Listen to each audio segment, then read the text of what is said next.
Good morning, and welcome to the Community Church of Chapel Hill Unitarian Universalist special Coming of Age service. I am Atticus Graysmith, a member of the Worship Associates Ministry and a member of the Coming of Age team here at the church. I especially want to welcome any visitors or newcomers to our church and to call your attention to the special note for you, Welcome Guests and Newcomers, on the back side of the order of service. I would also like to welcome those of you attending online. Lyrics to hymns and all elements of the service may be found on the screen, and a complete order of service, including this week's announcements, is available via the link in the Sunday morning email and on the church website. Our in-person Sunday social is held immediately following service across the courtyard in the Jones building. And if you could please silence or turn off any cell phones during our service to maintain a worshipful experience. Thank you. This morning, we are pleased to acknowledge Leela Bacon, who is the artist for the very colorful flowers on canvas that decorate our walls. Leela is the vice chair of the Orange County Artists Guild and the owner of the Sweetheart Gallery in Carborough. Would you like to stand? Are you?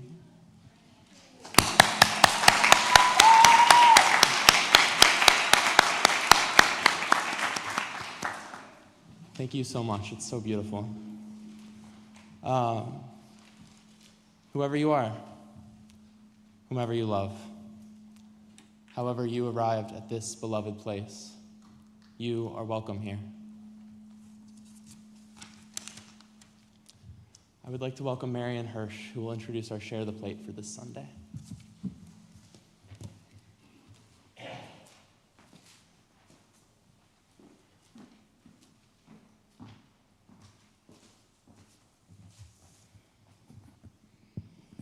Good morning. Today, the proceeds of our Share the Plate offering will go to the Joe and Lucy Straley Fund for youth travel for peace, justice, and service. Joe and Lucy Straley were amazing people.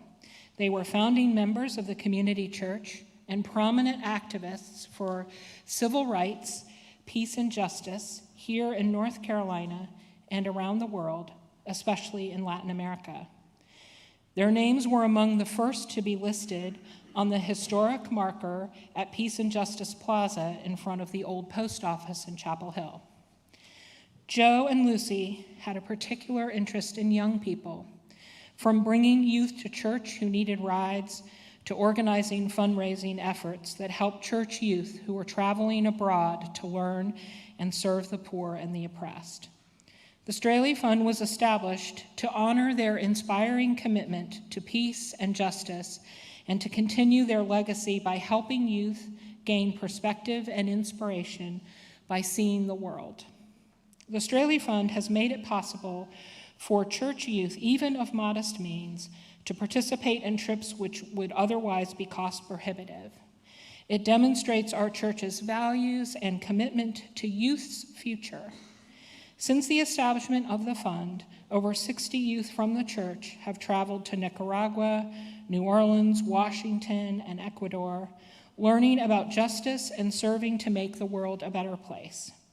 Last year, the Straley Fund supported young leaders in our congregation to attend the Unitarian Universalist Association's General Assembly in Baltimore. Thank you for your generous and ongoing support.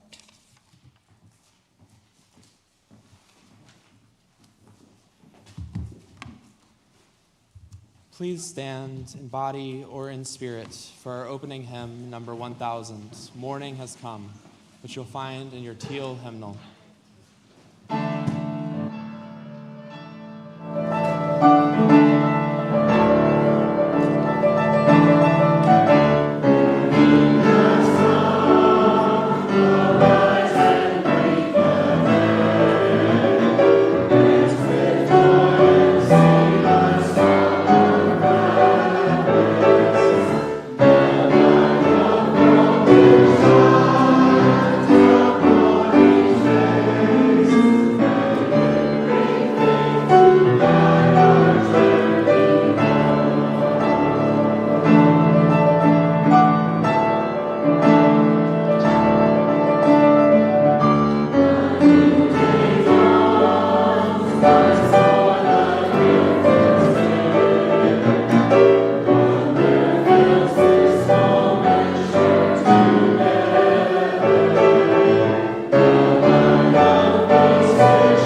This morning, I invite you to listen to voices finding their strength, to questions asked with courage, to the tender work of becoming. We come together in a tradition that trusts the journey, that believes each person carries with them a light worth tending, a voice worth hearing, a story worth telling, and that we are made richer by hearing one another's. May we hold this hour with care. Come, let us worship together. You will find the words for our chalice lighting in your order of service, written by Kendall Gibbons. If you wish to do so, please join me in reading them.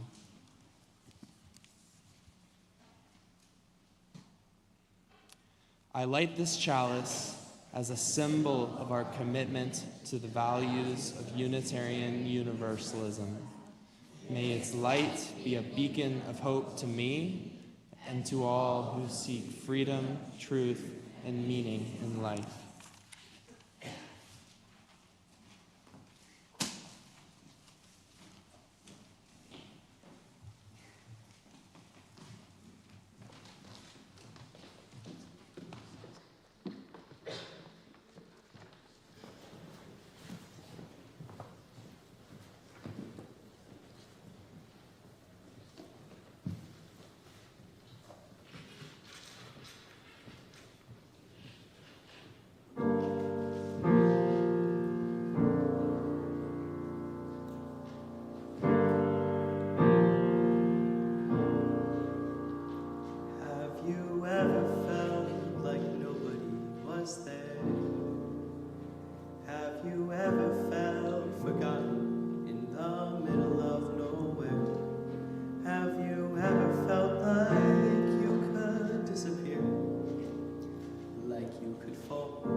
It's not an easy act to follow.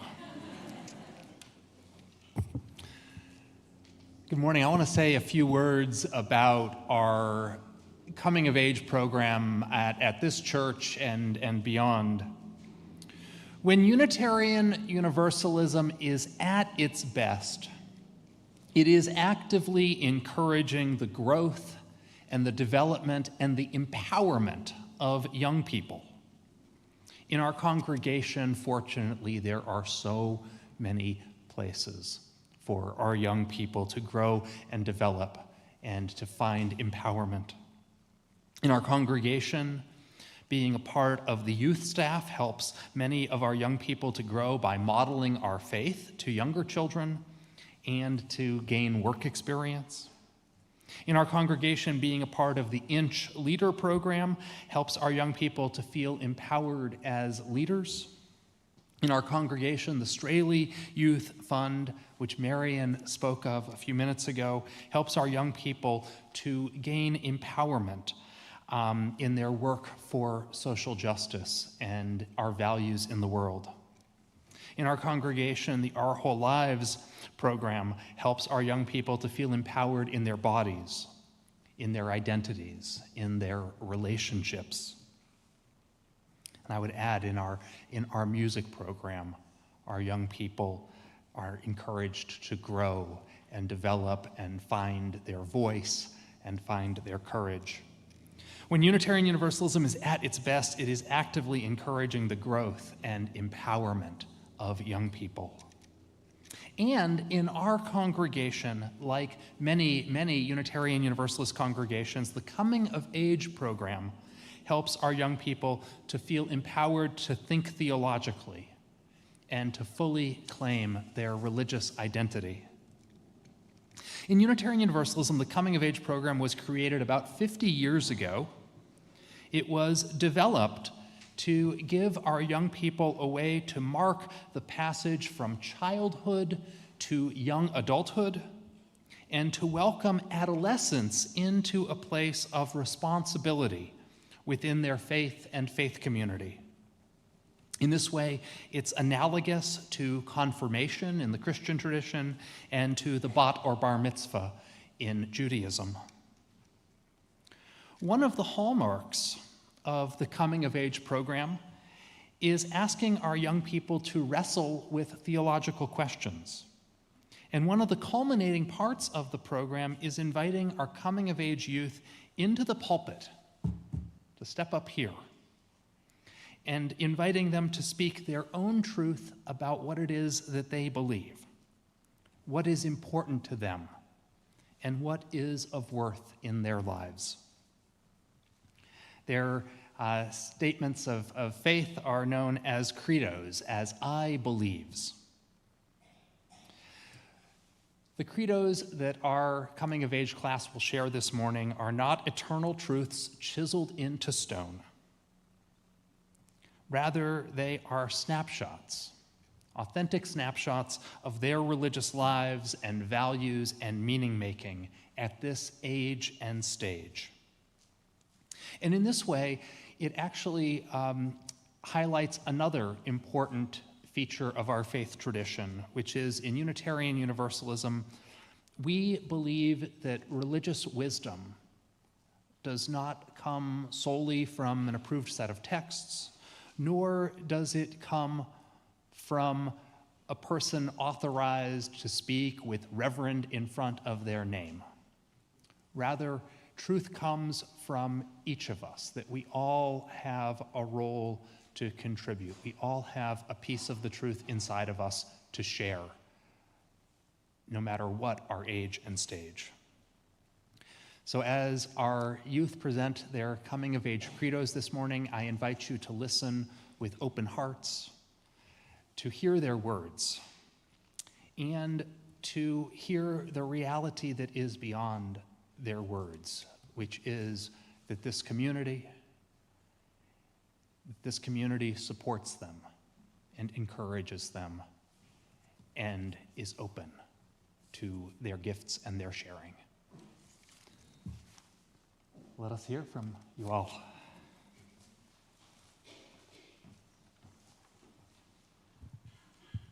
Good morning.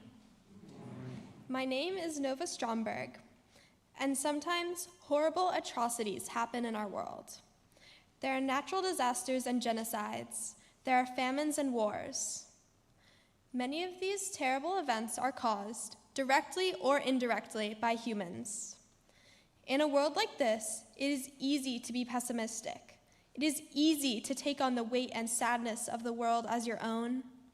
However, I wholeheartedly believe that no matter how awful the situation gets, it is of utmost importance to remain optimistic. How can we live without hope or joy?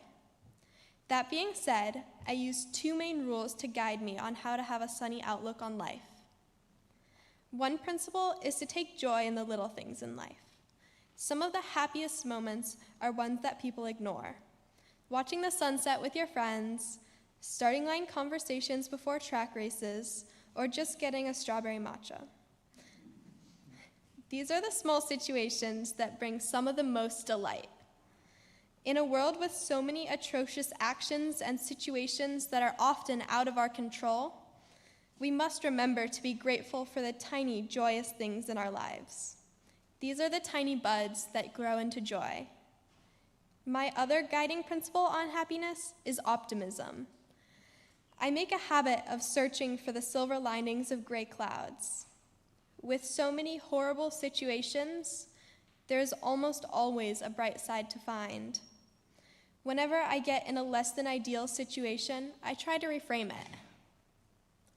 These circumstances are almost always just learning opportunities or encouragement for success in disguise. Start thinking about what the best thing that could happen is, and then you must work for it. You cannot grow flowers without rain, but the sun is what helps them bloom. Remember to be realistic with your optimism. Things aren't always perfect, but also bear in mind that the world runs on hope, and optimism will find you the happiness to deal with these issues. The bright side you find may not be immediate happiness, but rather a sense of how to make the situation better in the future. Sometimes this can be the most difficult thing to do, and even with practice, I struggle with it a lot sometimes. But there is always a small perspective shift that can help, and sometimes you cannot find the bright side. That's okay. Focus on how you can improve the situation. The idea that things could be better in the future is the silver lining that you're looking for. As you leave here today, I want you to keep this quote from Colin Powell, the former U.S. Secretary of State, in mind. Perpetual optimism is a force multiplier. This quote reminds us that Even when happiness or hope is most difficult, you must always take the time to be grateful for and take joy in the little things. Remember that optimism promotes hope and encourages us to make the changes that we want to see in the world. With all the rain they deal with, your garden would be flooded without the sun. Thank you.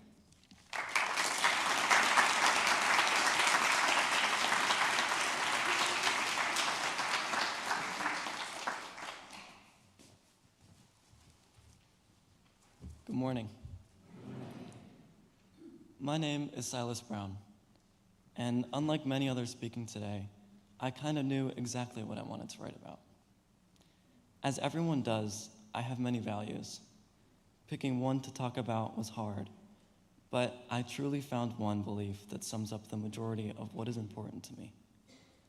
Throughout coming of age, I've had some very ethical and complicated conversations, raising questions that I had wondered but never really had an answer to. I wondered, what do I value? How can I become a better person? And how do the people I choose to surround myself around communicate who I am? Throughout many hours flipping through stories, memories, and poems, I got to reflect on how I got to be the man that I am today and who I want to project moving forward. I came up with a quote that was really right in front of me. It didn't require endless crunching of materials, but rather a little time to think about what I truly hold in my heart. This is a quote from Max Lucado. "You are valuable simply because you exist, not because of what you do or what you have done, but simply because you are." This is a phrase that I've heard all my life, from my parents, grandparents, and family members. I have inherent worth dedicated to my life. No matter what my future holds, I always have a home in love. Now, my parents will often tell me this after I've been disappointed with myself. A bad grade, an action I don't feel proud of, or when I come so close to achieving my goal, but don't quite get it all the way across the finish line. All the times I've made mistakes and bad choices, they never fail to remind me that I'm still loved. But never have I really listened to those words. To me, it's always just been background noise, just something that family will always tell you because they love you. I'm too focused on beating myself up about one test or one action that I fail to see that nothing has really changed forever. Within the moment, it might feel like life or death, but in the end, a very little percentage of results are of that much importance as I make them to be. No matter what happens, there will be more failures, more attempts, and more successes. Everyone fails. That's a part of life. But what makes the difference between an optimist and a pessimist is how they gaze through the glass of failure. Gaze through it at night, and nothing will be visible. But wait, have some reflection, and look again during the day, and everything becomes clear. The same is true about the way we view ourselves. Failure can be a very positive or negative part of life, depending on the words that we say to ourselves on the inside. Judging anything based on one perception creates distorted ideas of reality. It creates untrue perspectives that I'm not worthy, or even that one is a bad person because of one attempt. No longer is there any trace of happiness, acceptance, or hope when we judge ourselves as critics. Hope is lost that we are better than one moment, one piece, one fragment. Moving through life, letting yourself get crushed down every moment you try to achieve something is not life at all. Rather, it is a constant cycle where you are the stepping stone for others to reach higher. Whenever I envision that I'm not smart enough to do well on this test, not worthy enough to take chances, to expect the unexpected, I make my fantasy my reality. I value putting everything on the line to risk the known limits, while also knowing that I have a life not determined by individual achievements. Many of you know that I am a part of my school's track and field team.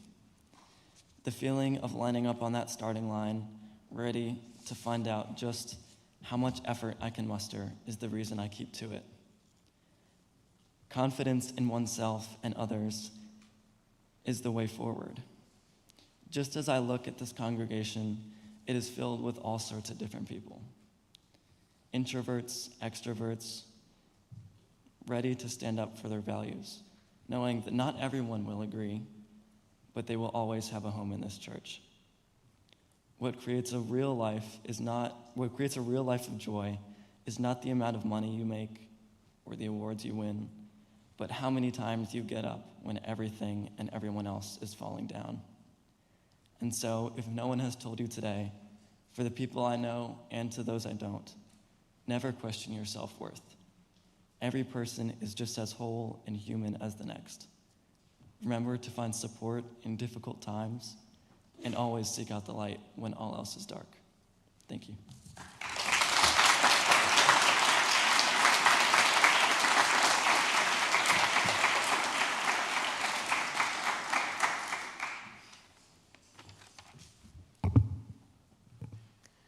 Hello, my name is Michaela Marotra, and this is my credo. So, our credos are supposed to be about our beliefs and community, and I've had a pretty hard time coming up with something to talk about. I kept trying to come up with something cool and inspirational, but they all just sounded really, really boring. Then I had an idea. I decided that today I'm going to talk about my personal belief that having a real, long-lasting friendship is one of the hardest things to accomplish, and people need to stop acting like it's supposed to be easy. For the longest time, I thought making friends was something simple. You get put in a situation where you have to interact with somebody, say a school project. You talk to them, you find out you have shared interests, you hang out a couple times, and boom, you're besties for life. That's how it worked in shows and movies. Sometimes there's one big moment where the friends disagree in some dramatic way, but they always end up resolving it soon. That's how I expected it to go, and that caused a major problem. Because what I didn't understand is that friendships need maintenance, and a lot of it. So, whenever a situation came up where I started to realize that there was a problem, instead of trying to fix it, I figured, oh, this friendship's doomed from the start. Now, to be fair, I have had a couple of instances with a few bad friends that gave me some trust issues, but still it was a problem. It got to the point where I just decided that having friends wasn't in the cards for me, and I closed myself off. Then, one day in 7th grade, my mom decided we should all go to a church. I didn't want to, but I knew that arguing was futile. She just nodded her head. So I reluctantly entered the room I was directed towards, full of random teenagers, mine and many others' worst nightmare. And I was immediately and quite violently tackle-hugged by that one. Turns out we were friends from 5th grade, though it took me a second to recognize her. I was surprised because I had figured that, just like everyone else, she was another person whose memory I had faded out of after I had failed to be a good enough friend. Turns out she remembered me, along with Cass and Adele, who I knew from elementary school. We started hanging out again, and after a little while, I realized that I had missed them. And I resolved that I was going to try harder this time to keep these friends. Since then, I formed a pretty close friend group with Vincent, Essie, and Cass. We hang out all the time, and me, Essie, and Cass sit together with some other people at lunch. Vincent goes to a different school because he's lame.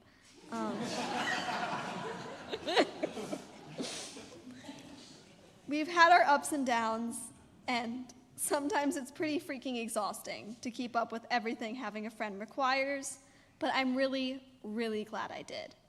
So basically, long rant aside, what I'm trying to say is that all the work you put into friendships, or any kind of relationship for that matter. It's worth it. Okay, I'll step off my soapbox now. Thank you.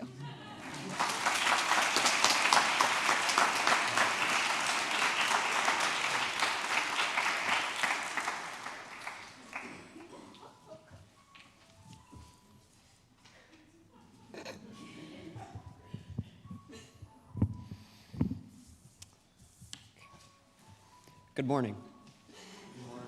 My name is Cass King, and I am a member of this year's Coming of Age.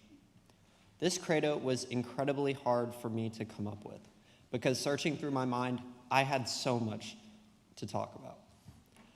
I thought about how much I love music, or the way writing has helped me through hard times, or even the way listening to other people has helped me learn more about them, but also about myself. I chose not to talk about the world right now. Instead, I come to you with a broad and difficult topic. I'll ask you a question, and I want you to think about this while I continue. What is belonging?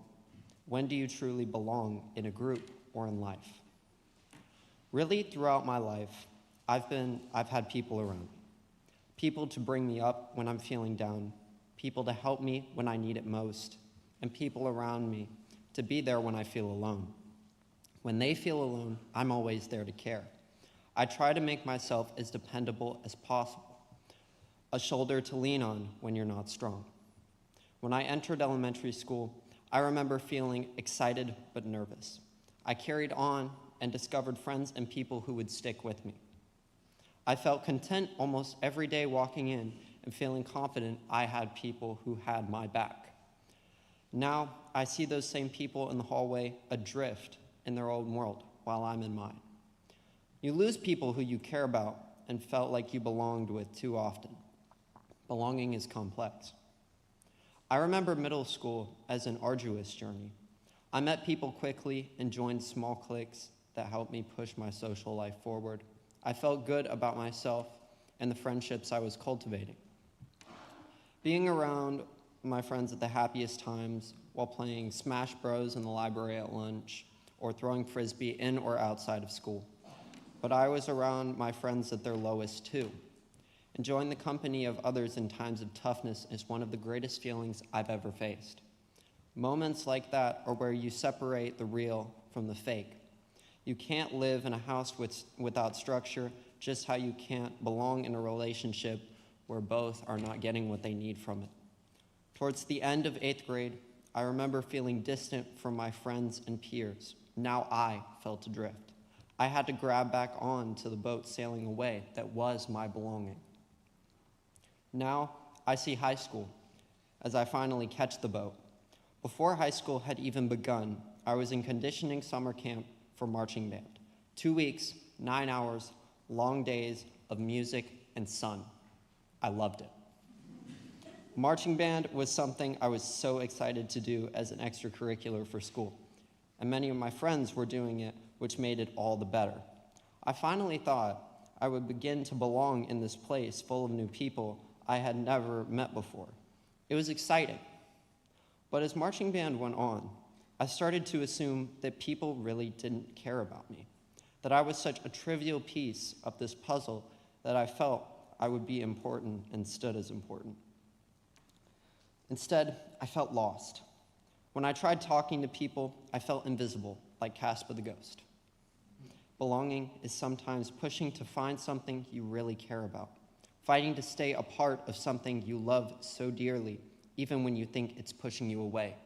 It's difficult. Through my time in coming of age, I learned that belonging is hard, but more than that, it's rewarding. When I finally came to terms that people saw me and I wasn't a ghost, I finally felt like I belonged in something.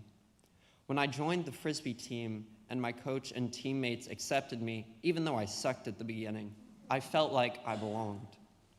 And I guess I'm stating all this to say that belonging is a journey. This part is more dedicated to the kids. You may sail throughout the sea and meet people and communities that you fall in love with, or you may cast off because you found nothing there. And if you haven't caught the boat yet, swim fast and hold on tight. Your entire life is still ahead of you. Thank you.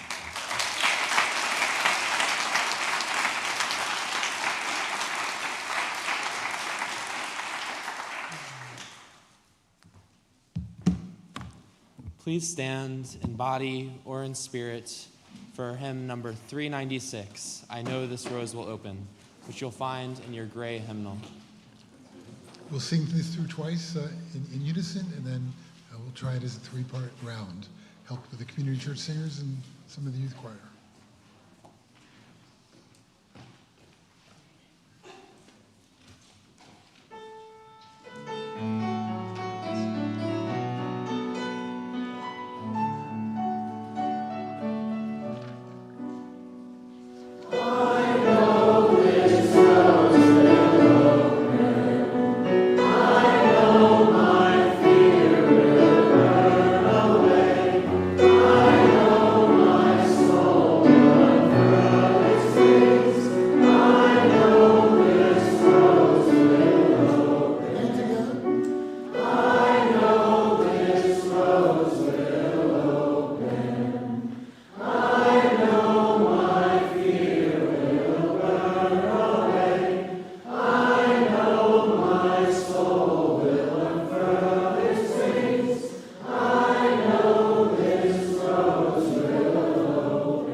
Hello. My name is Fletcher Wright. As a child, I never really cared about what people thought of me. I believe that no one should. Obviously, there are exceptions, like your friends and family. But other than that, it should not be imperative for you to care about others' thoughts about you. In the school mental health surveys, there's always the question, have you ever been bullied? I would always say no, because I don't know if I've been bullied. Whenever somebody tries to insult or make fun of me, I just ignore it and go on with my life. Sometimes I'll just say thank you for fun and to confuse them. But by doing that, I make those events unimportant and easily forgettable. So I never remember them when I'm asked if I've been bullied. I do know that people say mean things about me, but I don't care about that. I just care about what I think of myself. What's important to me is that I feel good about myself and that I'm surrounded by people who enjoy being around me for who I am. I think that it is also important to express your true self and be comfortable with that person. From a young age, I would always express myself how I wanted and not let other people interfere with my self-image. I never try to hide my personality.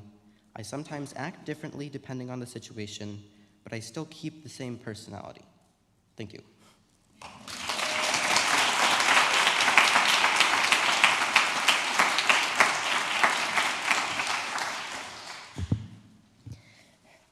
Good morning. I'm Sarah Rosen. In the past 2 years, I realized I've heard the word nonchalance used more and more. The idea is to be cool by not caring about anything. Don't tell people about yourself, be quiet and mysterious. Nonchalant would definitely not be used to describe me, and I'm happy with that. I also feel that nonchalance is becoming more and more normalized, and that worries me. First of all, I'm enthusiastic. I think it's important that we allow ourselves to be excited about things that we care about. You should never let anyone make you feel bad for caring or being excited. What's the point of life if you're not going to find joy in anything? You become a bump on a log and lose your motivation. There's a reason we get up every morning, and for me, what can really help is looking forward to something. An upcoming performance, school letting out, or new music releasing. If we didn't care about those things, we'd probably be a bit more lost. There's a reason one of the 3 persuasion techniques we learn about in English 9 is pathos. It's because our feelings drive us. Quite literally, when you drive 12 hours to visit your cousins who always make you laugh. Don't get me wrong, sometimes it's good to be unbothered. This is something I'm working at in particular. We can't control everything in our lives, so sometimes we need to learn to let things go that we cannot change, and not let our emotions get the best of ourselves. Secondly, anyone who knows me knows I love to talk. One of my favorite parts of coming to church every Sunday is checking in with my friends and coworkers. How is their credo going? What plans do they have? What did they do the past week? We only have one lifetime that we know of, and the average person only meets 10 to 80,000 people out of the 8.3 billion people on Earth. So make the most out of the connections that you do have. If you had never talked with them, how would you ever know that Nettie mountain bikes, that Silas wants to work for NASA, or that Nova can run a mile in 5 minutes and 45 seconds? Last but not least, to make the most out of your life, you cannot let other people stop you from doing the right things. Don't let anyone take away your whimsy, just be yourself. Wouldn't you rather look back on your life and all the things you did rather than regret all the things you didn't do? Sometimes the art of not being ready and doing it anyway takes you far. Last summer, while I was traveling, I began to miss my dog a lot. She's an aspect of my life that's always constant and can always make me smile. In the city, there were lots of people with dogs, but I was nervous to go up and ask if I could pet their dog. I ended up meeting poodles, labs, terriers, etc. from wherever, a train, a bus, or a park. Getting to pet a cute dog just made my day 10 times better, and I'm glad I stepped out of my comfort zone. I will definitely be doing this while traveling next summer. So all in all, let yourself be joyful and caring, get to know people, take chances, and continue to be whimsical. Dr. Seuss said it best, I like nonsense. It wakes up the brain cells.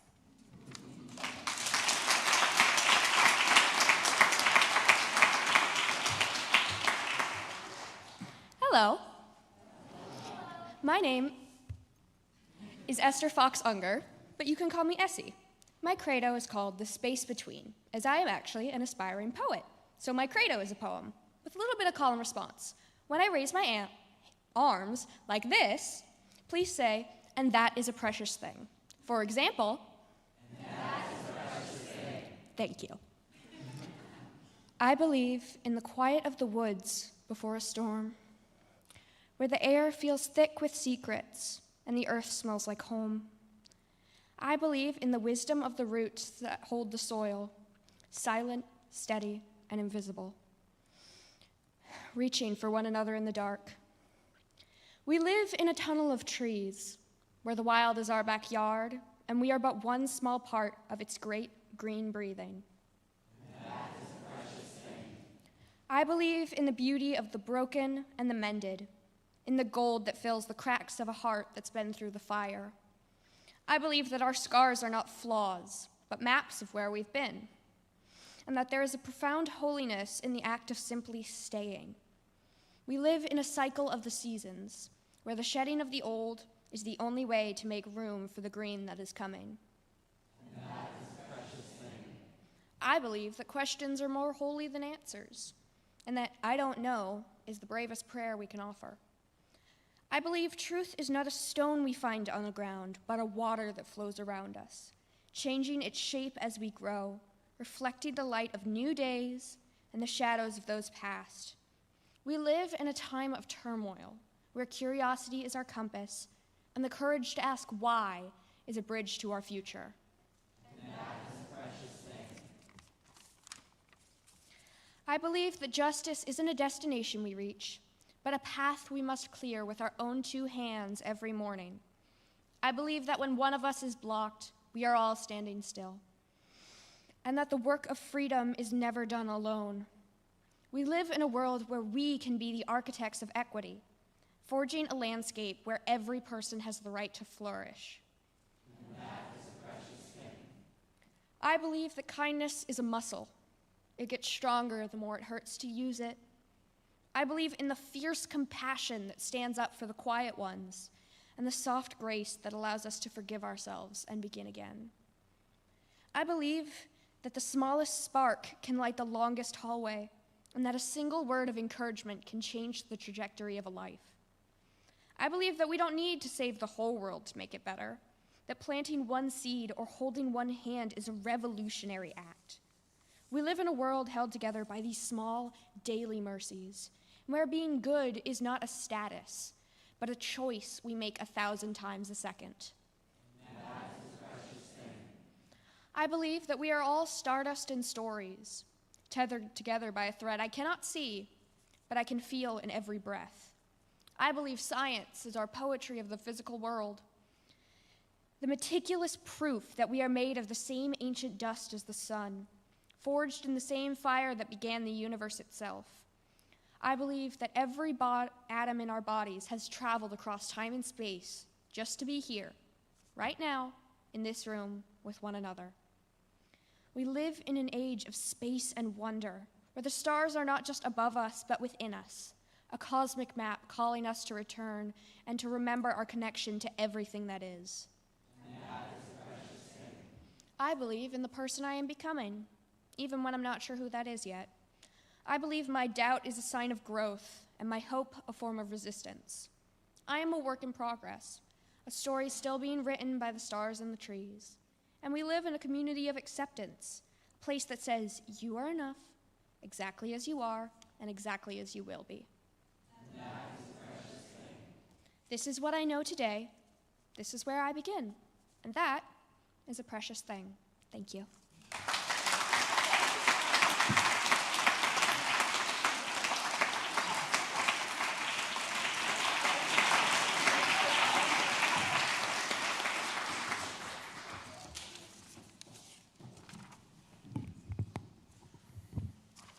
Each of those was precious. Freely have we received gifts that minister to our needs of body and spirit. Gladly we bring to our church and its wide concerns a portion of this bounty. If you wish to donate online, there's a QR code on the back of the order of service, and there's information on the church's website. Today, our generosity extends beyond our walls as we give to today's Share the Plate. Remember that you can donate online, or if you are writing a check for the Straley Fund, please write STP in the memo line. We're singing this song to the coming of age class, which is why we asked them to come down here in front so we could sing to them all.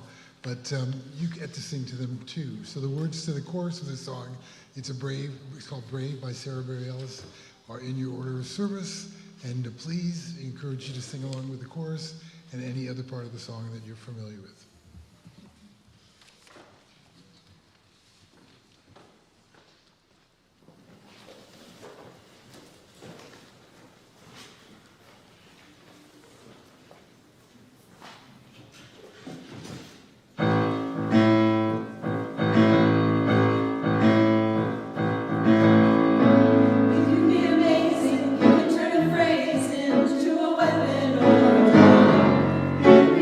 Yes,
Following the service, we had a large coming of age class this year. 6 who spoke at the first service and 7 at this service. And as you leave, there are printed copies of all of the credos that are available for you to take with you. Before we move into a space of ending, let us hold a time of meditation and prayer.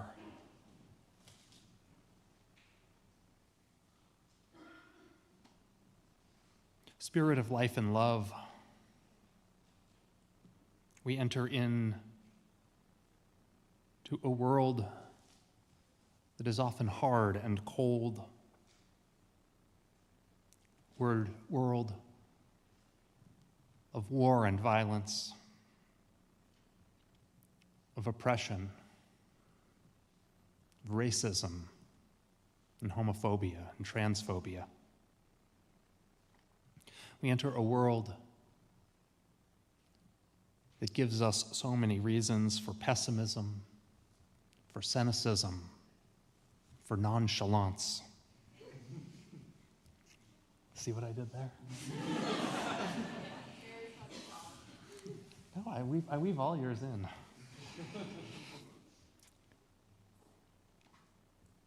But we also find reasons for hope, for optimism, for joy in the little things,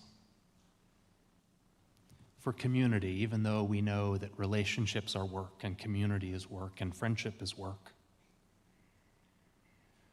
We seek belonging, a way to be a part while also not losing that core sense of who we are. We find ourselves connecting most deeply and most vulnerably through our own comfort with ourselves. As we go, may we find enthusiasm, our reasons to shine, our sources of hope, our longings for love, our hunger for justice.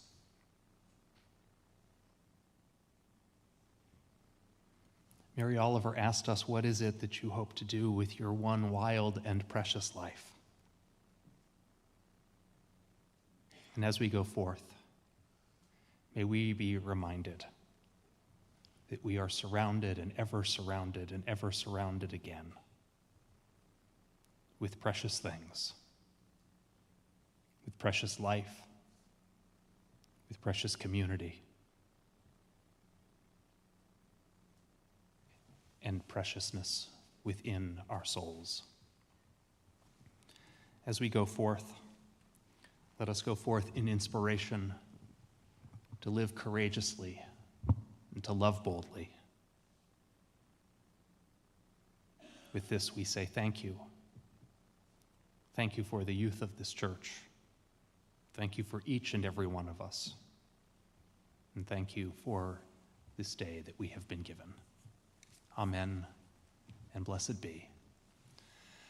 Our chalice extinguishing this morning is a little bit different. It's not the one we typically say, so if you just put down your order of service and say the one that you typically say, you're not going to say the words that we all say. I invite us to rise in body or in spirit as Atticus leads us in the words in your order of service program, our words for extinguishing the chalice this morning.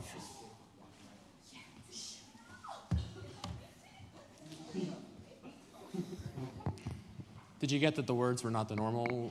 Yeah. Please join me in reading the words in your order of service if you wish to do so.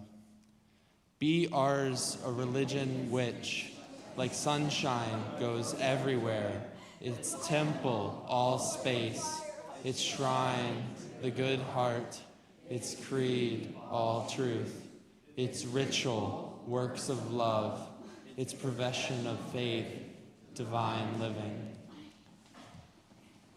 I am so proud of these kids. It's been a wonderful year.